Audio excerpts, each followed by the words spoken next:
सबसे पहले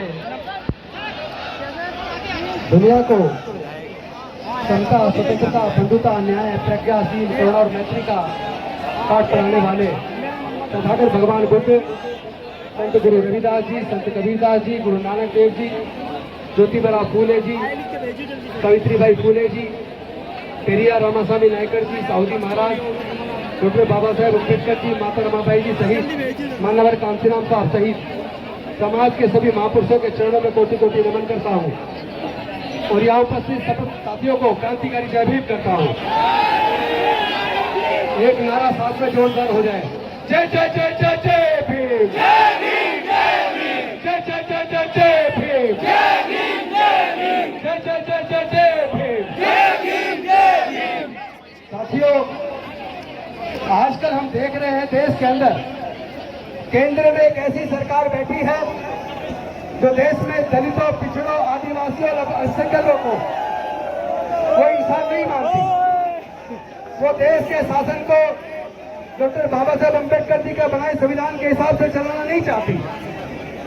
वो देश को मनुस्मृति के हिसाब से चलाना चाहती है। चाहे वो बिल्किस बानो का केस हो, चाहे वो मणिपुर का केस हो, चाहे वो छत्तीसगढ़ का केस हो, चाहे वो मध्य प्रदेश का केस हो, चाहे आंध्र प्रदेश का केस हो, चाहे हाथरस का केस हो, इन सारे केसों में उत्पीड़न करने वाले लोगों की जाति के लोगों ने जिस तरीके से उत्पीड़न करने वाले लोगों के फेवर में वहां पंचायत की है, ये इस तरफ इशारा है कि वो लोग हमें उकसाना चाहते हैं, वो हमारे ताकत की परीक्षा ले रहे हैं, वो लोग हमारे धैर्य की परीक्षा ले रहे हैं। लेकिन ध्यान रखना, ये लड़ाई लाठी गोली की लड़ाई नहीं है। ये लोग इसे जाति की लड़ाई बनाना चाहते हैं। हमें इसे जाति की लड़ाई नहीं बनने देना है। हमें इस लड़ाई को जिस तरह डॉक्टर बाबा साहब अम्बेडकर जी ने, जब मान्यवर कांशीराम साहब ने इस लड़ाई को अपनी बुद्धि और विवेक से, बाबा साहब के संविधान से लड़ा, हम लोग इस लड़ाई को बुद्धि और विवेक से लड़ेंगे। हम लोग किसी भी अपने आप को धैर्य को खोने वाले नहीं है। हम लोग अपने आप को खोने वाले नहीं है। ये हमारी परीक्षा ले रहे हैं। ये चाहते हैं हमारा पूरा युवा समाज सड़कावे में आकर सड़क पर उतर आए और रोजा हथियार उठा ले। सेना उनके पास है, जज उनके हैं, क्योंकि कोर्ट में निर्णय आपने देखा होगा, हमारे गुर्जर समाज के एक व्यक्ति ने ओबीसी रिजर्वेशन पे सुप्रीम कोर्ट में केवल एक पिटीशन डाली थी कि ये जो कोलिजियम के अंदर हमारे लोग नहीं है, जो सुनवाई कर रही है बेंच, उस बेंच में ओबीसी, एससी, एसटी का कोई जज नहीं है। आप एससी का जज लगाइए, तब हमें लगेगा कि हमें न्याय मिलेगा। उस हमारे गुर्जर समाज के व्यक्ति के ऊपर 50,000 रुपए का मुआवजा जुर्माना लगा दिया। यानी ये हमें रोकना चाहते हैं। लेकिन मैं बता देना चाहता हूँ, ना हम बिकेंगे, ना हम झुकेंगे, ना हम डरेंगे। आप हमें डराने की कोशिश मत करना। ये बहुजन समाज के लोग डरने वाले लोग नहीं है।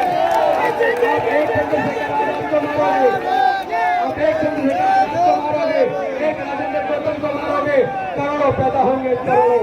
आप मारते मारते थक जाएंगे। आजाद पैदा होंगे, गौतम पैदा होंगे, क्योंकि हम ही में से कांशीराम पैदा होंगे, हम ही में से डॉक्टर बाबा साहेब अम्बेडकर पैदा होंगे। ये लड़ाई हम हारने के लिए नहीं लड़ रहे हैं। हम पूरे धैर्य के साथ, बुद्धि और विवेक के साथ इस लड़ाई को लड़ेंगे भी और जीतेंगे भी। देश में इतना कायर प्रधानमंत्री है,